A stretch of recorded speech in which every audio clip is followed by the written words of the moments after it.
And hello again, everyone. I'm Chris Lincoln. Welcome back to the WeStreet Ice Center. Welcome to Oklahoma Sportscene. Usually we talk about OU Texas, but nobody wants to talk about OU Texas after beating the Sooners down at the Cotton Bowl last week. We do want to talk about those teams that had the week off. Oklahoma State, Tulsa, Arkansas. To do that, we brought in Tulsa World Sports columnist Barry Tramel. His thoughts on what's gone wrong with those teams, especially about Oklahoma State. We'll be interested in hearing that. Silver shoes. Heard the story so many times about little Joe Washington. He made those silver shoes famous in his career in the 70s in Oklahoma, helping OU go to 2 national championships, 74 and 75. We have the inside story of his silver shoes and some commentary as well from his coach, Barry Switzer. Michael Knight, PrepRedzone.com, wraps the week up, takes a look at some great matchups across the state. Don't believe Michael, he's going to drive 5.5 hours to watch a high school football game. Be interested in that for sure. On set, Ice Oilers coach Rob Murray joins us as the Tulsa Ice Oilers begin their play in the 24-25 season this Saturday, October 19th at the BOK Center. That starts 3 games here on home ice. Coach will also talk about our new Tulsa Junior Oilers hockey team. Just started play here as well. But first, let's take a look at the Big Four football schedules. We move to the 3rd week of October. It begins on Friday night. 9:15 game for Oklahoma State. They're playing out at Brigham Young. Game is on ESPN. Cowboys 3-3, but off a 3-game losing streak, while BYU is 6-0 on top of the Big 12 Conference. Big game. Oklahoma State hopes to get back in the race. Then at 11 a.m. on ESPN Plus, Tulsa's in Philadelphia take on the Temple Owls. TU have their own problems recently. The record now 2-4. Temple 1-5. Big game at 6 o'clock. Probably the best of our Big Four teams. Number 12 LSU 5-1 come to Fayetteville to meet the Arkansas Razorbacks. Hogs are 4-2. Still high after that great win over Tennessee in Fayetteville. Now let's take a look at our FC soccer action. First of 3 final matches at home at One Oak Field this season for FC Tulsa. They can only manage a 1-1 draw. Western Conference champions New Mexico FC. Both goals came in the second half. Jacobo Reyes scoring the 55th minute for the visitors. FC Tulsa tied the match in the 68th minute with this great volley shot off the left wing from Aaron Bibout. The tie leaves Tulsa in 10th place at its Soccer League standings, 4 points out of the 8th and final playoff spot. 2 matches left in the regular season. Good news is they're both at home. Bad news is they've got to win both, get the maximum 3 points, and then get some help to try to get into the playoffs. This Saturday's 5 p.m. match hosting Hartford Athletic features an Oktoberfest celebration, and your fans love this, includes a $1 beer section night. Then a week from this Saturday, October 26th, final game of the season, FC Tulsa will host Monterey Bay, 7 p.m. NBA now, the Oklahoma City Thunder came to Tulsa last Thursday, the 10th to play against a touring pro team from New Zealand. OKC rolled a 117-89 win with only an 8-man roster. None of the big Thunder stars playing in the game. But apparently there are talks from OKC management about Tulsa and the BOK Center getting a chance to host a real NBA regular season game in the near future. Let's hope so. Thunder close out its preseason schedule this week with a game Tuesday at Denver, back home to host Atlanta on Thursday. NBA regular season begins a week from Thursday on October 24th at Denver. Then a game for the Thunder in Chicago against the Bulls on the 26th. OKC comes home for the first of their 41 home games Sunday the 27th. With the Atlanta Hawks. And then the San Antonio Spurs come to the Paycom Arena on the 30th. The Major League Baseball Best of 7 League Championship Series underway. October 13th to possibly 22nd. In the National League, it's the Los Angeles Dodgers against the New York Mets. LA, the Tulsa Drillers Major League Club, had the most wins, 98 in the regular season in all of baseball. The American League Championship Series, the New York Yankees versus the Cleveland Guardians. See who goes to the World Series beginning on October 25th. The World Series could possibly run as late as November 2nd. The Yankees, of course, lead all of baseball, 27 pennants. As Major League Baseball is in the postseason, National Hockey League is just starting. It's an 82-game regular season schedule. In fact, the Buffalo Sabres, the Jersey Devils, got things started on October 4th in Prague, Czechoslovakia. The first games in North America were played on the 8th, until regular season runs through the 12th of April. Best of 7 finals to win the coveted Stanley Cup, June 12th through the 25th. Tulsa Ice Oilers opened its training camp for this season back on October 7th. This past Saturday the 12th. History was made as they hosted the first ever preseason game in the WeStreet Ice Center, taking on Wichita.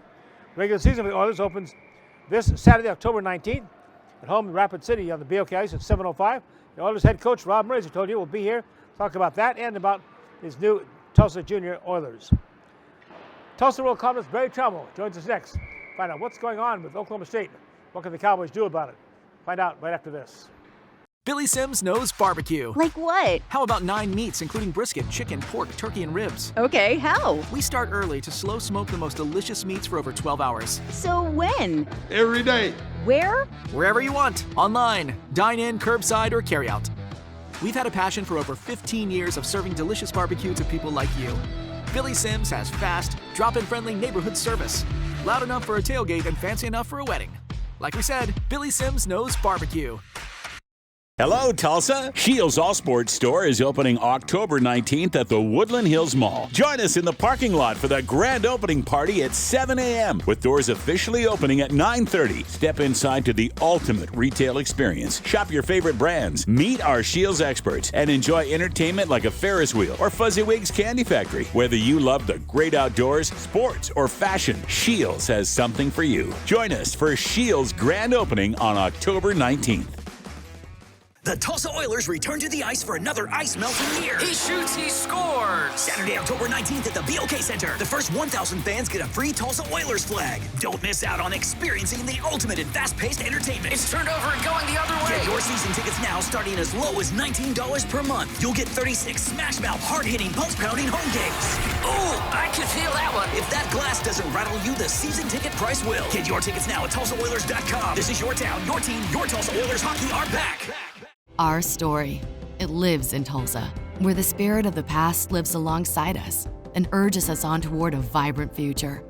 Because our story is still being written. It's the story of Tulsa, told by the journalists who live it and love it. Whether it's covering our rich history, bringing you the hidden gems of the food scene, or following the action in local sports. And here, in the Tulsa world, is where it comes to life.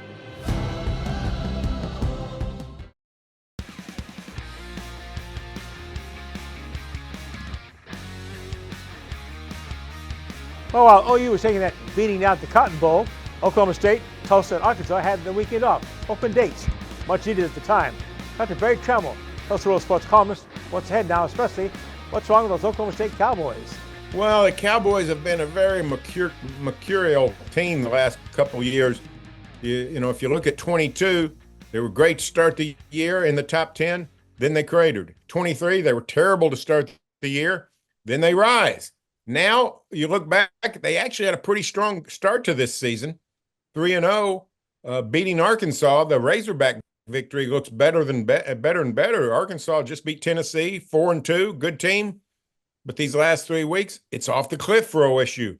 So there's inconsistency. Something's going on that OSU is not able to sustain success, not able to replicate what they've done well. They're getting worse instead of better. I don't know what the problem is. I doubt Mike Gundy knows what the problem is, but it's very strange, and it sort of cuts at the crux of his pride in OSU football, which is the culture. I think the culture right now is a little bit under attack. Tulsa trying to bounce back after the last 2 weeks. They've gotten hammered the last 2 weeks, and just by Army 2 weeks ago, and TU trying to find their way with Coach Kevin Wilson. Yeah, you know, Tulsa's defense has actually been pretty good the last few years. You know, really competitive, had some offensive problems, but now this defense has struck a major leak, and not, you know, Tulsa's not real settled at quarterback. The O-line is not great. So this is a very precarious situation for TU. They've got Temple after an off week.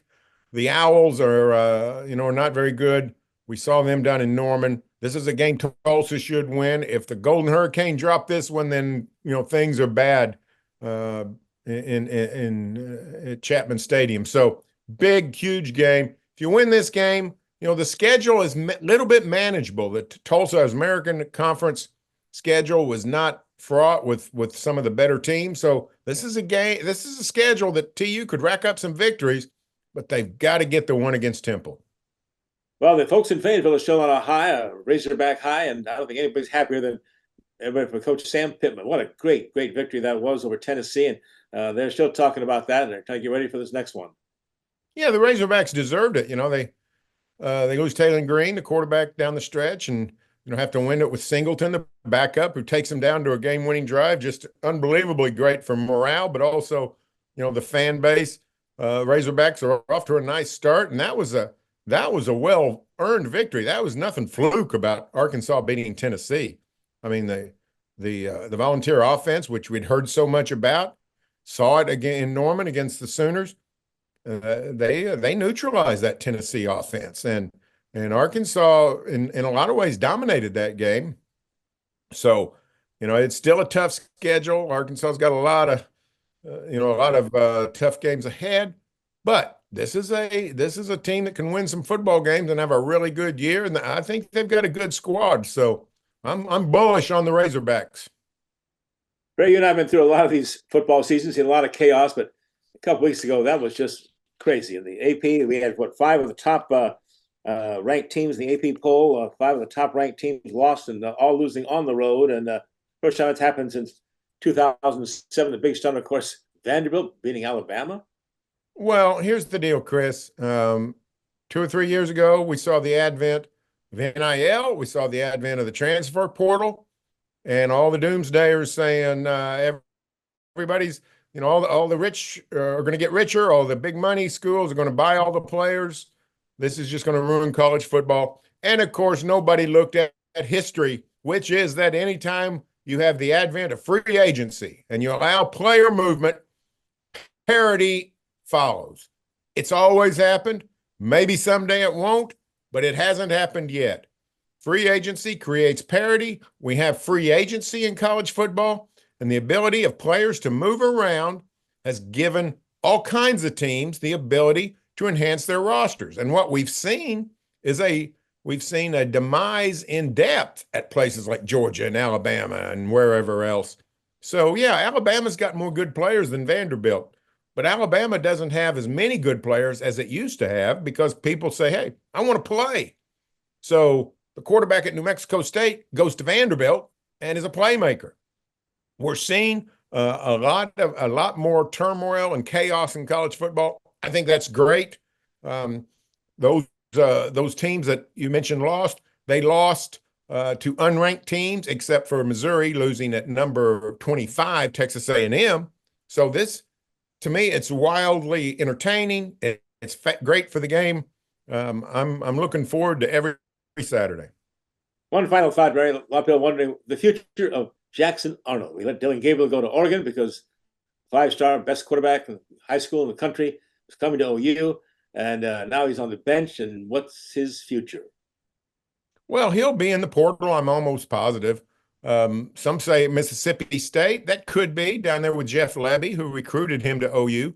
On the other hand, Jeff has a pretty good freshman quarterback. He may not be in the market for a freshman, for another quarterback.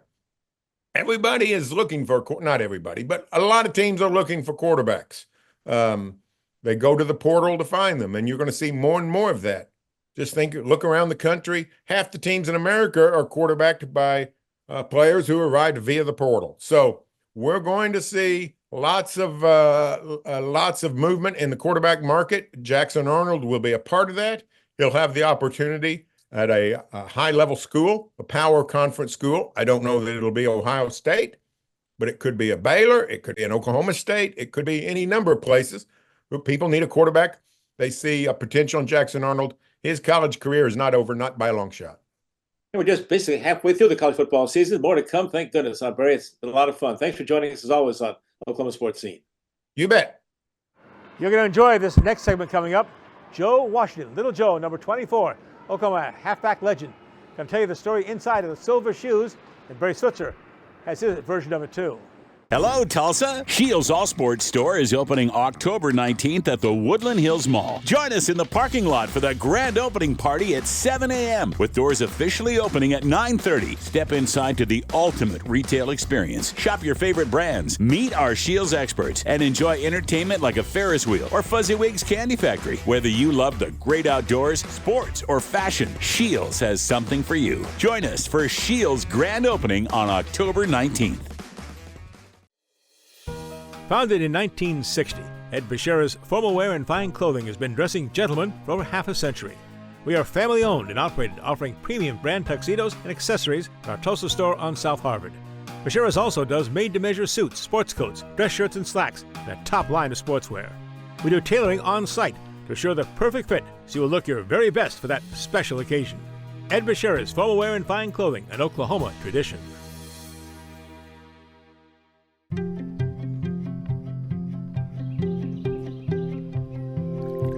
As the sun rises over eastern Oklahoma, we are devoted to one thing: improving the health of our communities, our home. We are your friends, your neighbors. We are the people of St. Francis.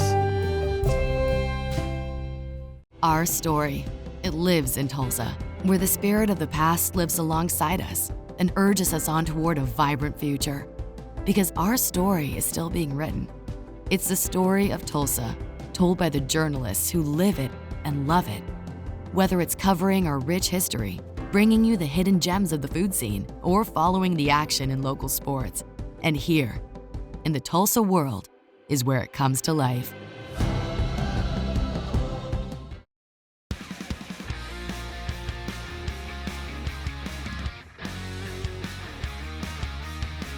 He was one of the Sooners' all-time great running backs, Joe Washington, Little Joe, number 24. A four-year Sooner Letterman, 1972 to 1975. Two-time first-team All-American. Two-time back-to-back national champion, 74-75. And what Little Joe is most proud of, 4-0 against Texas.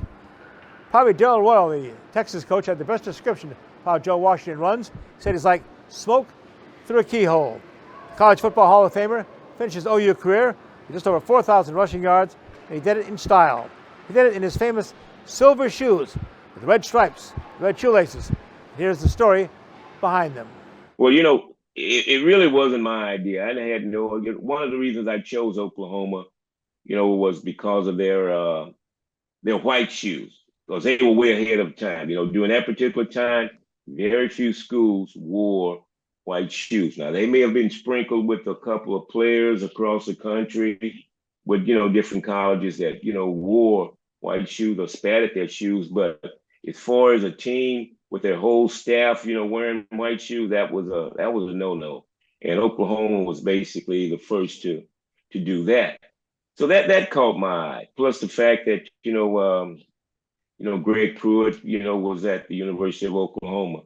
But my brother, who played for Hayden Fry at North Texas State, and whom I played with when I was in high school, which was simply a thrill. He's the one that suggested it, just out of the clear blue sky. He just walks up to me. We're at home during the summer, and I'd already signed with Oklahoma, and he just came up to me and said, "Hey, Joe, you know what you need to do?" I said, "What do you mean? What I need to do? Do you know what you need to do?" I say, "What are you talking about?" And him being the quarterback, I have a tendency to listen to him. Quarterbacks think they know everything, and a lot of them know most of things. And he told me again, "Hey, he laid it on real good. He said, you're special. You can do a lot of different things, and you're different. So you know what you need to do is paint your shoes silver with red stripes and red shoestring." And I said, "Are you kidding?" He said, "No, no, that's what you need to do." So immediately I left the house, went to the shoe repair guy who had a silver, had spray paint, silver. I went to one of the sporting goods stores to get, the red paint for the stripes. And I think I got the red shoestrings from the place that had the silver paint. And I took it home and I took out a pair of shoes. Even then, even in high school, I had tons of shoes, man. I mean, I had shoes. I took out a certain pair of Adidas, I sprayed them, painted the stripes, red, and put those red shoestrings in. And I said, Jesus, boy, does that look good. And I made up my mind at that particular point that I was going to wear silver shoe. Now, granted, of course, being a freshman, okay, even though I was highly recruited and all that stuff and good high school career, whatever, I understand being a coach's son. I'm not going to Oklahoma. You got a Heisman Trophy candidate and Greg Pruitt. You got all of these great players. And here I come in here, painting my shoes silver. Well, someone would say that would be bald, but I would say, no, that was crazy because I'm listening to my younger brother. So I didn't do it the very first game. I didn't do it the second game. I didn't paint my shoes until the fourth game of the season. We're playing Colorado. And up until that particular point, my brother was calling me every other day. Did you paint them yet? Did you paint them yet? I said, no, Kim, I have not painted my shoes silver. Stop bothering me, okay? So, again, hey, right before we leave to go to Colorado, he calls me again. He say, well, I say, well, I'm going to paint them. I'm going to paint them this week. I'm going to paint them this week. So we go to Colorado, and we're warming up. I warm up in normal shoes like normal or whatever, and I go back in and switch to a game shoe. Well, when we go back in for the last time to come out, I go into the stall at 5,280 feet high, the Mile High Stadium. And I spray paint my shoes. And I'm in that stall, and one of my teammates who's Dan Ruster, that's his name, Dane Ruster, who plays safety, he's in the stall next to me. And he stands up over the stall and says, "Little Joe, what the hell are you doing?" Because you can smell all these fumes, man. And I was actually probably getting a little high in there myself, So he said, "What are you doing?" I say, "I'm spraying my shoes silver." And you could hear Jack Bear, the equipment manager, running around saying, "What does that smell? What does that smell? What does that smell?" And I'm trying to hide in the stall, but I can't hide in the stall. And Ruster's still badgering about why am I doing it now? I say, well, first of all, being a coach's son, I know all this stuff. When you go out, to warm up and all that stuff and everything, hey, coaches are looking for everything. Hey, they looking at, whether you're chewing gum or whether you have your mouthpiece, your chin strap. I mean, they look at your shoes, whether a cleat is missing. I mean, they do all of that stuff. So I told him that basically. And I said, so I'm doing it now because they're not going to pay any attention to anything. They're not. They just, hey, they ready to go out and play. So I didn't put the red shoestrings in. And I didn't paint the stripes. So basically on film, they look white. And no one's, hey, Chris, no one said a word about it. No one said a word. Except my brother called me and he asked me, he said, "Joe, did you do it?" I say, "Yes, I did, but I didn't paint the shoes. I didn't paint the stripes red, or I didn't put the red shoestrings in." But, we lost that particular game because we were so high and everybody was on a buzz because of the altitude of me painting my shoes. So no one said anything about it, but I told Kim, I said, well, we got a week off, but this time I'm doing the whole shebang. So of course I did. I took my shoes, I took them to my room, and I painted them. and Chris, they really did look good, man. I tell you what, I wish I had done that beforehand, but hey, they look real good.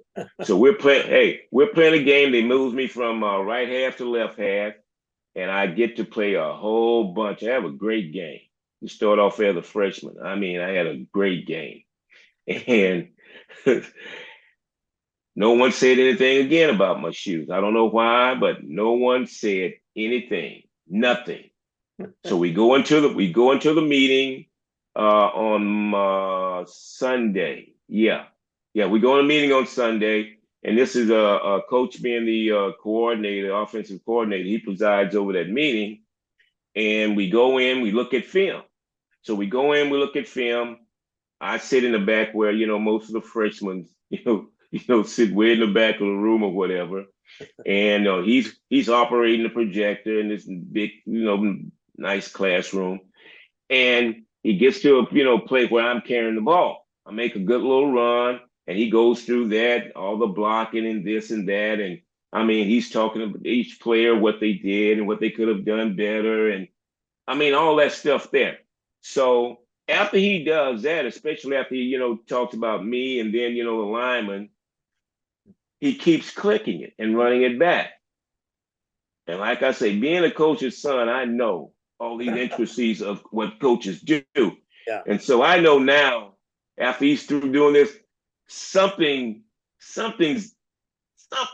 going to happen here. I don't know what it is, but I'm hoping it's not about those shoes. So he's running the projector back, running it back, and then he stops and he clicks the projector off. He clicks it off. It's pitch dark in there, Chris, pitch dark. But I can hear him, talking still at the front, but then you can hear him turn and talk to me way in the back. And he says, "Little Joe got it," which is what I always thought my middle name was, from Coach. That's what he's always called me, Little Joe got it. I said, "Yeah, Coach." He said, "What are those things on your feet?" And I said, "Oh, goodness gracious. I was waiting for the floor to open up and just swallow me." I mean, I said, "Oh, golly, what have I done? My dad's going to kill me." I mean, hey, that's the first thing, went through my mind. And I said, "Coach, those are my silver shoes." And I'm hunched up waiting. And he said, "Okay, turn the projector back on," and never said another word, Chris. Another word. And I said to myself, "Holy crap, that man. This is going to be okay here." Hey, but I tell you what, I knew then for sure that, hey, this is the right place for me. You got a coach that understands that. He treated you individually. Coaches have rules that, that blanket, the whole team and each player. And it was the same with him, but he handled each situation individually with that particular person. And that was something that, one of the traits in him that, I really appreciated, because, of course, it helped me out a whole bunch. Here's Little Joe's head coach, Oklahoma Hall of Famer Barry Switzer. Here's his part of the Silver Shoe story. Another number one back out of the state of Texas right here. We got Little Joe Washington. And Little Joe, these are the first shoes that Joe played in, the silver slippers with the red shoestrings here. And look how they're mold. He was playing on grass fields with his, and those cleats. And he was playing on grass fields, and he's going to paint his shoes. It doesn't make any difference what field we're going to. He's going to paint them. If he's going to change the field, we have to play on a different field. He's going to get a pair of shoes, low tops, and paint them up and have them ready to play game day. But anyway, I didn't care. People ask me, "How come you let him play with silver shoes?" I said, "I don't give a damn what he wears. He don't have to wear his shoes the way he can run." There you know the story now, the Silver Shoes. Straight ahead, Michael Knight is next with his PrepRedzone.com wrap up of Oklahoma football. Some big games coming up this weekend. That's next here at Oklahoma Sports Scene. Billy Sims knows barbecue. Like what? How about 9 meats, including brisket, chicken, pork, turkey, and ribs? Okay, how? We start early to slow smoke the most delicious meats for over 12 hours. So when? Every day. Where? Wherever you want. Online, dine in, curbside, or carry out. We've had a passion for over 15 years of serving delicious barbecue to people like you. Billy Sims has fast, drop-in friendly neighborhood service. Loud enough for a tailgate and fancy enough for a wedding. Like we said, Billy Sims knows barbecue. The WeStreet Ice Center, the coolest place in town, is the only place you can skate like the pros. With 2 rinks, there's always time to strap on the blades and hit the ice. The WeStreet Ice Center at 43rd and Yale is your family fun destination. Try out the game simulator rooms or hit the arcade. When you get hungry, grab a bite at Puck's Sports Bar and Grill with delicious food, great drink specials, and more. It's Midtown Tulsa's coolest entertainment center. WeStreet Ice Center, the coolest place in town. Come get your skate on. Thoroughbred season at Remington Park continues into December with plenty of winning primetime action. Top Oklahoma-bred athletes are featured Oklahoma Classics Night, Friday, October 18th. The $1 Million Night of Stakes Racing features the best the state has to offer. The normal Remington Park Racing Week is Wednesday through Saturday. First race nightly, 6:30 p.m. Visit remingtonpark.com for all post times, group rates, and dining reservations.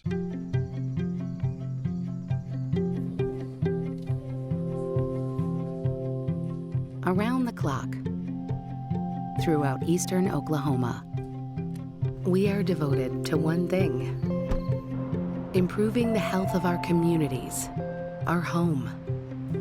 We are your friends, your neighbors. We are the people of St. Francis.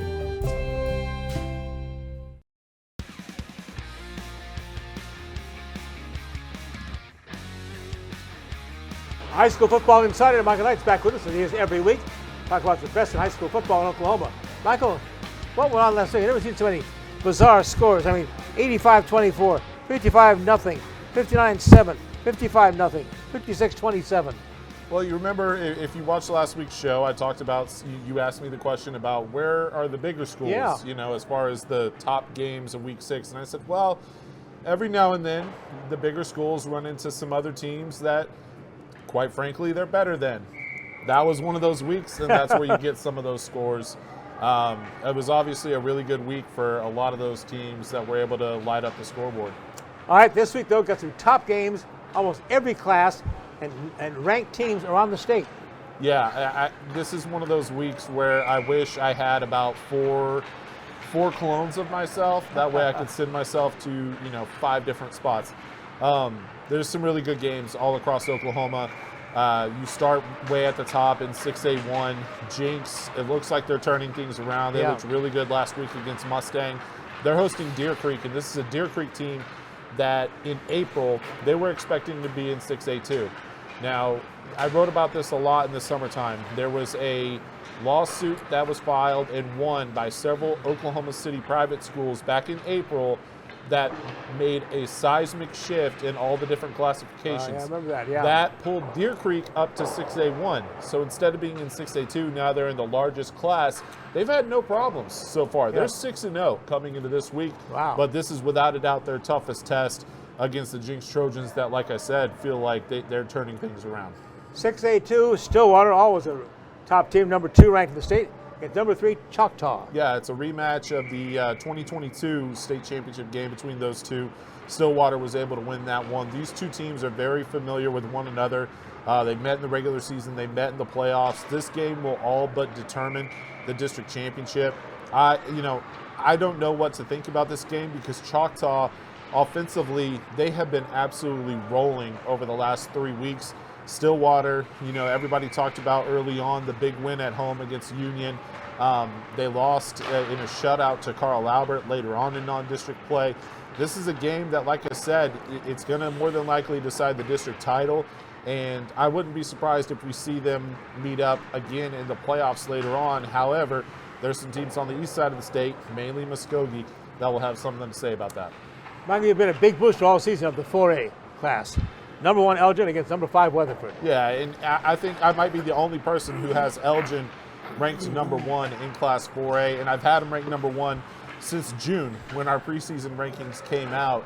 I think that this is the best team in that class, but then again, there's several others. I've talked about Wagner, I've talked about Tuttle, I've talked about Blanchard, but if the Elgin Owls are going to be a state championship contender, this is a game that they have to win in order to be that contender. They were able to beat Weatherford handily last year. We'll see if they can do it again this week. Let's move to 3A now, Michael. Let's talk about the game with number 2, Heritage Hall, and number 4, Plainview. Yeah, Plainview came into this season on a mission. They missed the playoffs last year, which is pretty rare for a program like Plainview. They made a lot of noise a couple weeks ago when they beat Pulse Valley in a thrilling game that we talked about here on the show. But now it's a different animal. Heritage Hall is one of the best teams in Class 3A. They've been that for about a decade now. And I don't have the exact number, but I believe it's been close to a decade since Heritage Hall has lost a district game. The Chargers are about as unbeatable as it gets when it comes to district play. So Plainview has their work cut out for them, but they are undefeated on the season, and they have the guys that can get the job done against a really good Heritage Hall team. But then again, you never know what's going to happen. Now let's go to 2A. Michael, we have number 4, Concord, number 3, Adair. Yeah, 2A2 is a very competitive class. It's a new class as they split up 2A, A, and B this season. The first year that Oklahoma has done that, and Adair is a program that is used to winning, and they've been really good this year. They're coming off a big win over Kansas. The district that they're in is one of the toughest in the state when you consider it number 3 Adair, number 4 Concord, and a Kansas team that's also a top 10 team. You also have Salina and Wyandotte. So there's only 4 playoff spots, and you notice I said 5 teams. Yeah. So one of those teams are going to be left out when November rolls around. It's a gauntlet in that district. Like I said, Adair should have a lot of momentum, though, coming off a big win last week. We'll see if they can carry that over to this week. But I'm going to be honest, Chris, the game that I'm looking forward to the most this week, and we talked about them, there's a lot of really good games across Oklahoma, and this is just the tip of the iceberg. There's more on PrepRedzone.com for more of a breakdown. But the game that I'm looking forward to the most, number 1 Fairview versus number 2 Hooker, a rematch of last year's Class A state championship game, way out in the panhandle of Oklahoma.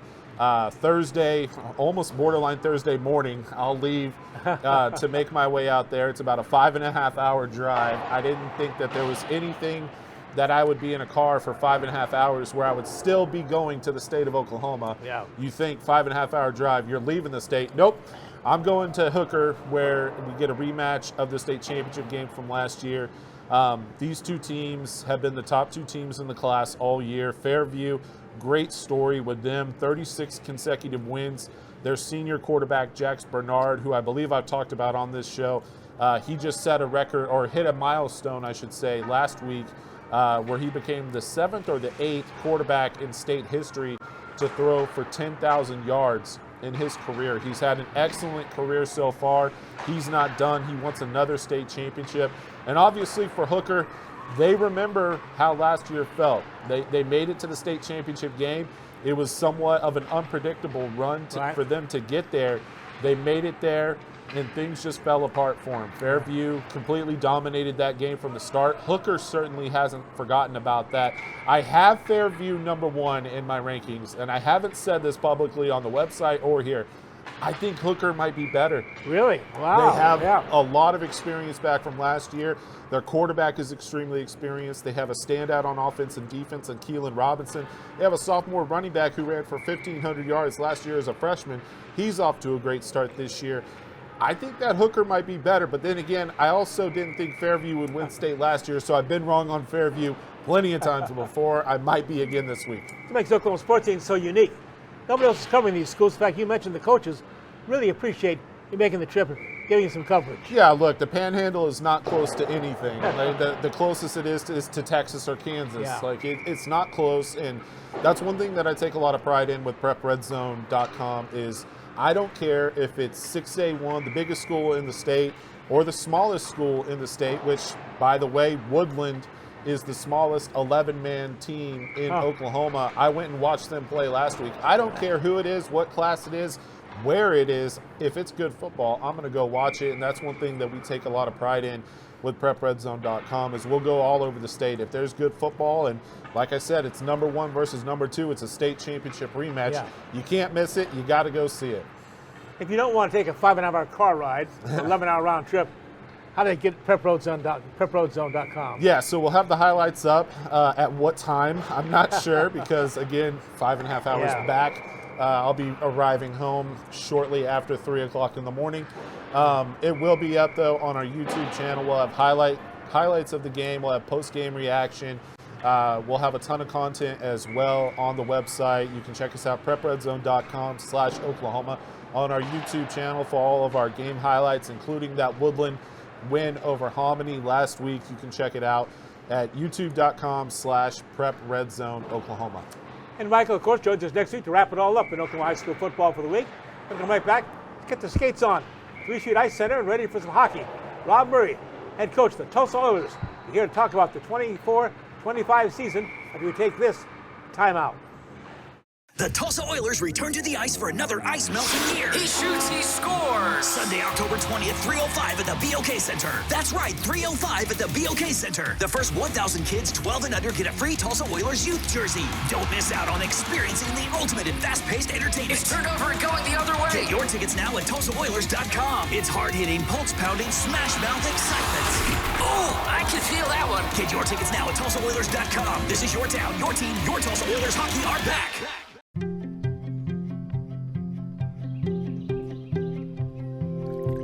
As the sun rises over eastern Oklahoma, we are devoted to one thing: improving the health of our communities, our home. We are your friends, your neighbors. We are the people of St. Francis. Our story, it lives in Tulsa, where the spirit of the past lives alongside us and urges us on toward a vibrant future. Because our story is still being written. It's the story of Tulsa, told by the journalists who live it and love it. Whether it's covering our rich history, bringing you the hidden gems of the food scene, or following the action in local sports. And here, in the Tulsa world, is where it comes to life.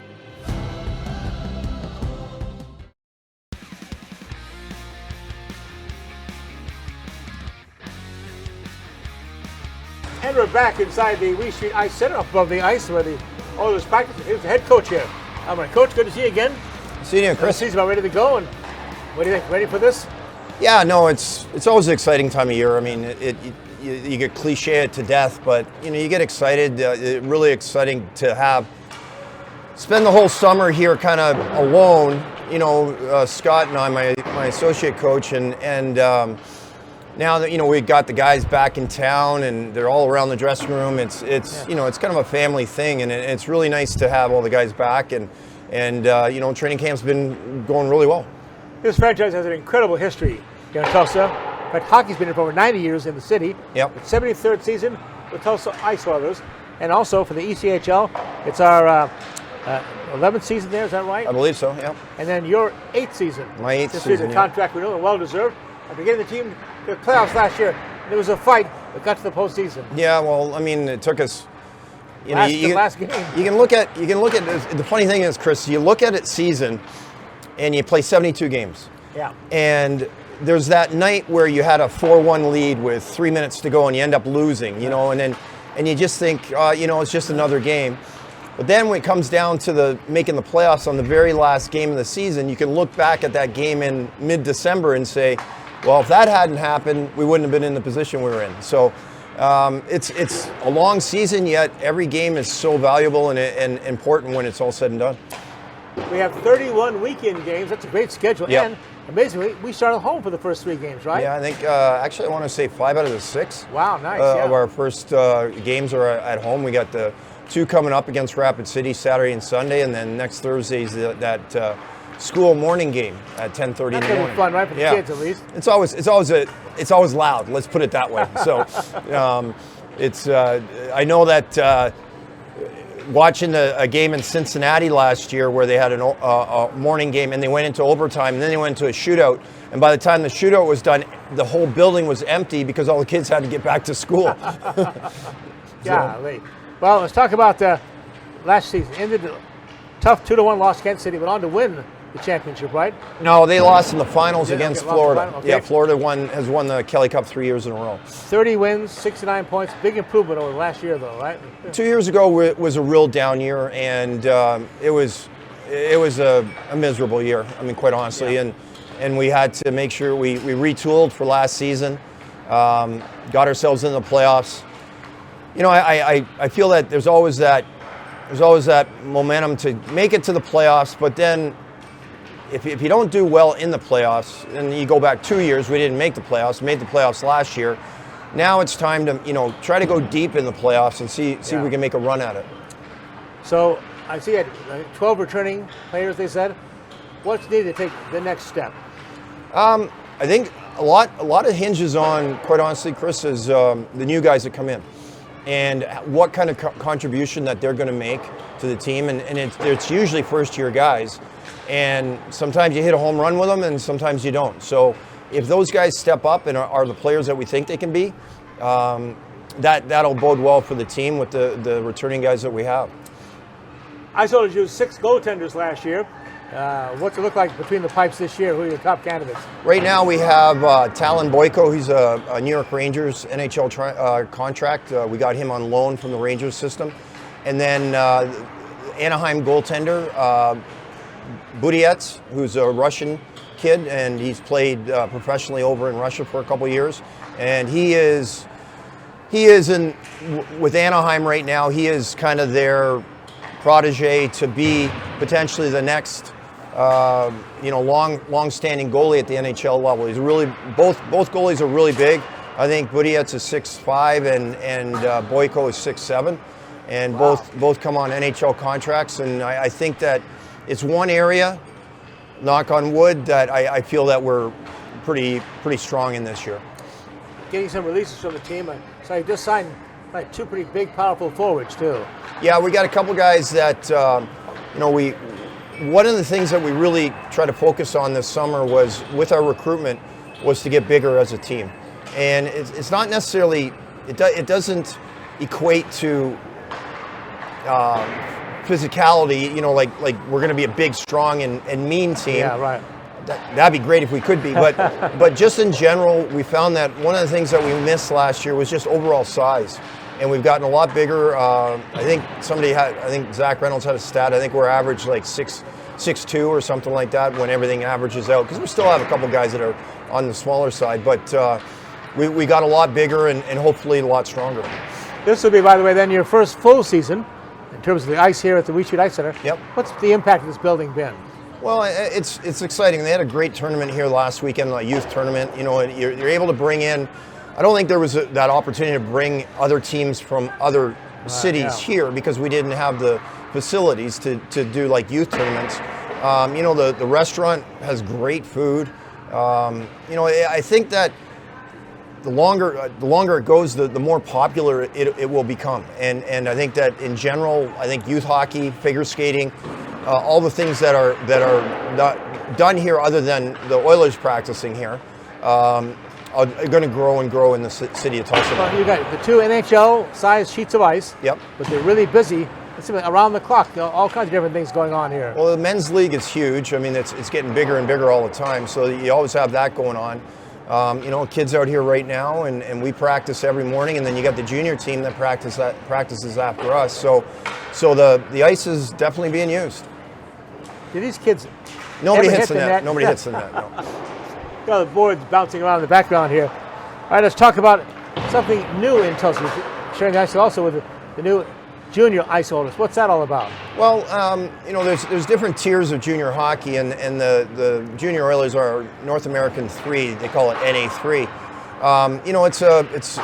It's a lower league in junior, and but a lot of kids that are really hungry and trying to find their way into a college scholarship of some sort, or play hockey at college down the road.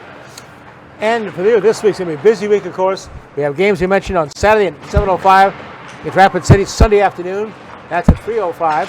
Then Thursday, Allen Americans come in. Lots of special events planned, I saw, Rob. They got everything from opening parties at 5:30 to be okay. They got first 1,000 fans get Oiler flags. Opening night jersey auction. And Sunday should be a lot of fun. 1:30 pre-party. Kids can have a lot of fun with youth jerseys for the first 1,000 kids.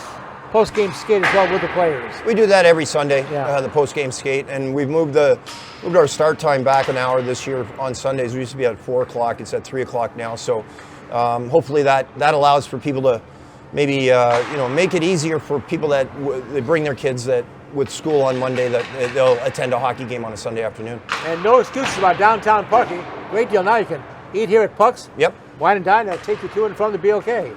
Good deal. It's got a good start. Rob, thanks All for right. joining us, my friend. Thanks, Chris. Rob Murray, head coach of the Tulsa Ice Oilers, got in support of this winter. Right back with more on Oklahoma Sports Scene. Take you racing at Remington Park.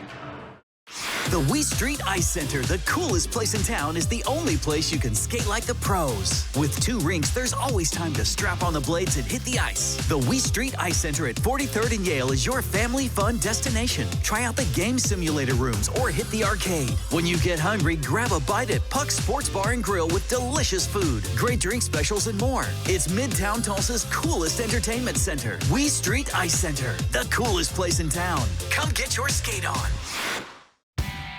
Thoroughbred season at Remington Park continues into December with plenty of winning primetime action. Top Oklahoma bred athletes are featured Oklahoma Classics Night, Friday, October 18th. The $1 Million Night of Stakes Racing features the best the state has to offer. The normal Remington Park Racing Week is Wednesday through Saturday. First race nightly, 6:30 p.m. Visit RemingtonPark.com for all post times, group rates, and dining reservations. The Oklahoma Sports Hall of Fame, home of the Paycom Jim Thorpe Award, is a treasure trove of memorabilia honoring Oklahoma sports legends. For museum hours or to schedule a tour, go to oklahomasportshalloffame.org. Hello, Tulsa. Shields All Sports Store is opening October 19th at the Woodland Hills Mall. Join us in the parking lot for the grand opening party at 7 a.m. with doors officially opening at 9:30. Step inside to the ultimate retail experience. Shop your favorite brands, meet our Shields experts, and enjoy entertainment like a Ferris wheel or Fuzzy-Wig's Candy Factory. Whether you love the great outdoors, sports, or fashion, Shields has something for you. Join us for Shields' grand opening on October 19th.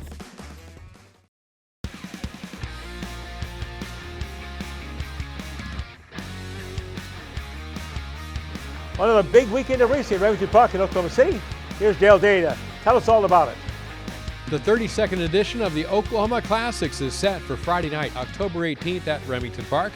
Held yearly since 1993, a $1 Million Night of Stakes Racing for the top Oklahoma breds will feature some stars. Here's a quick look at what to expect this year. The Oklahoma Classics Cup is the main race of the night, worth $175,000. Flad Hanby, a 3-year-old, will face older rivals for the first time as he tries to get back on the winning track after a 5th-place run in the Oklahoma Derby. His last score against State Bred Company was an easy one in early September. The lead dwindling. Judgment can be closer. Swinging out for run. Here comes Wethy and Flad Hanby. They're 3 wide, but they're pouring it on. Top of the stretch, and Flad Hanby goes to the front. Just like that, around the turn, Flad Hanby takes over, up by 3 with a furlong to go. Legacy Account battling for second with Judgment B. Okie Smoke coming up the rail 4th. Chasing Jason now the trailer. Final 70 yards. Flad Hanby going to win number 5 in a row and take the Oklahoma Stallion handicap for the Colts and Geldings by almost 6. Among those facing Flad Hanby will be the current leading money earner among Oklahoma breds, number 1 Dude. He has made $552,000 plus in his career, but this 6-year-old is seeking his first win at Remington Park since the Red Earth Stakes over the turf in September of 2022. A filly who has really taken to the turf will be very tough in the Classics Distaff turf at a mile and 16th. Do You Wanna Dance is undefeated over the Remington Park turf course, scoring an allowance race in late September. With a quarter mile to go in the Bob Berry Memorial, top of the lane. Do You Wanna Dance has the advantage now. Backing out of it, Catali Wine Mixer. Here comes Talkin' Katie, drenched, and Run Sloopy Run. Final furlong. Do You Wanna Dance is there by a pair and pulling away. Do You Wanna Dance has found a new home over the turf, and she'll go on to win this one by almost 4. West comes into the Classics Distaff Handicap off a second-place effort in the Remington Park Oaks. Miss Code West, back against Oklahoma breds, seeks her 6th win at Remington Park from just 7 starts. On a side note from the Classics, jockey Harry Hernandez, recently featured here, is nearing a career milestone of 1,000 wins in the United States. Entering racing of Friday, October 11th, Hernandez was at 991 wins in the U.S. since moving here from his native Puerto Rico in 2015. The weekly racing schedule at Remington Park is Wednesday through Saturday, October 16th through October 19th. First race nightly at 6:30 p.m., and that includes Friday night, October 18th, Oklahoma Classics night. In Oklahoma City at Remington Park, I'm Dale Day. Now back to Sportscene. Great racing this weekend at Remington Park. Get out there and support them in Oklahoma City. When we come back, we're going to tell you about our location change again next week. What's coming up on the show? Right back with more on Oklahoma Sports Scene. Hello, Tulsa. Shields All Sports Store is opening October 19th at the Woodland Hills Mall. Join us in the parking lot for the grand opening party at 7 a.m. with doors officially opening at 9:30. Step inside to the ultimate retail experience. Shop your favorite brands, meet our Shields experts, and enjoy entertainment like a Ferris wheel or Fuzzywigs Candy Factory. Whether you love the great outdoors, sports, or fashion, Shields has something for you. Join us for Shields' grand opening on October 19th. Thoroughbred season at Remington Park continues into December with plenty of winning primetime action. Top Oklahoma bred athletes are featured Oklahoma Classics night, Friday, October 18th. The $1 Million Night of Stakes Racing features the best the state has to offer. The normal Remington Park Racing Week is Wednesday through Saturday. First race nightly, 6:30 p.m. Visit remingtonpark.com for all post times, group rates, and dining reservations. Our story. It lives in Tulsa, where the spirit of the past lives alongside us and urges us on toward a vibrant future. Because our story is still being written. It's the story of Tulsa, told by the journalists who live it and love it. Whether it's covering our rich history, bringing you the hidden gems of the food scene, or following the action in local sports. And here, in the Tulsa world, is where it comes to life. The WeStreet Ice Center, the coolest place in town, is the only place you can skate like the pros. With 2 rinks, there's always time to strap on the blades and hit the ice. The WeStreet Ice Center at 43rd and Yale is your family fun destination. Try out the game simulator rooms or hit the arcade. When you get hungry, grab a bite at Puck's Sports Bar and Grill with delicious food, great drink specials, and more. It's Midtown Tulsa's coolest entertainment center. WeStreet Ice Center, the coolest place in town. Come get your skate on.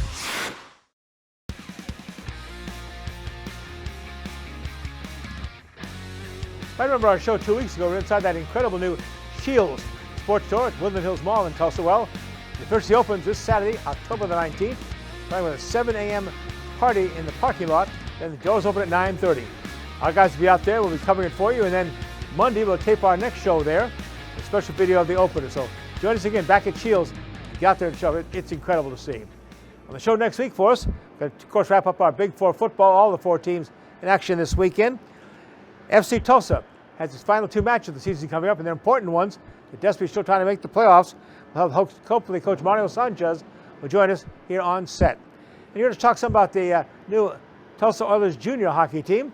Well, we've got the head coach here, Zathe Showdowns, is going to be here to join us to talk about this junior program. We're looking forward to having him on the show as well. And we might have a couple surprises for you, too. The main thing is, get out, support Shields. Again, it opens Saturday, October 19th. We'll be there on the 21st, tape our show again. Look forward to having you out there with us. Till then, as we always remind you on Oklahoma Sports Scene, be a good sport.